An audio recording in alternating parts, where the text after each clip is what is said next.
చేసుకోవడానికి చిన్న వయసులోనే ప్రయత్నిస్తున్నటువంటి అమ్మాయికి మన పాఠశాల తరఫున కృతజ్ఞతలు తెలియజేస్తున్నాను. ముఖ్యంగా ఇప్పుడు ఈ కార్యక్రమానికి ఇచ్చేసినటువంటి పెద్దలిద్దరు, సార్ మీ నేమ్ సార్? మీ నేమ్ సాయిరామ్ సార్కి మా పాఠశాల తరఫున కృతజ్ఞతలు తెలియజేస్తున్నాం.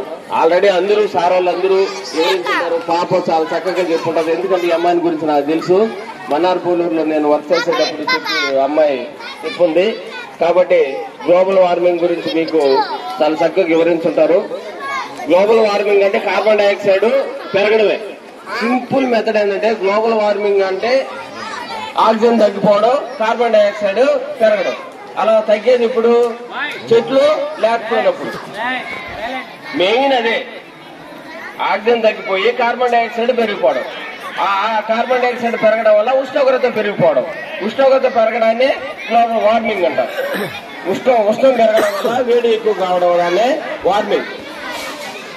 కాబట్టి వీటి ఆక్సిజన్ పెంచాలి, కార్బన్ డైఆక్సైడ్ తగ్గించాలి. అలా చేసేది ఏంది? ఒకటి మొక్కలు, అంతే. మొక్కలు నాటడం ద్వారా మాత్రమే మనం గ్లోబల్ వార్మింగ్ ని తగ్గించవచ్చు.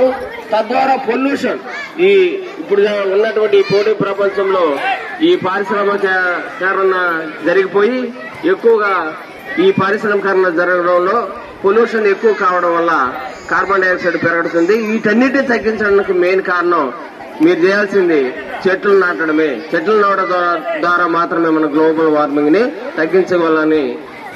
తగ్గించగలం. కాబట్టి మీరంతా చేయవలసింది మొక్కలు నాటి ఈ ప్రపంచానికి గ్లోబల్ వార్మింగ్ నుంచి రక్షించగలరని కోరుచున్నాను.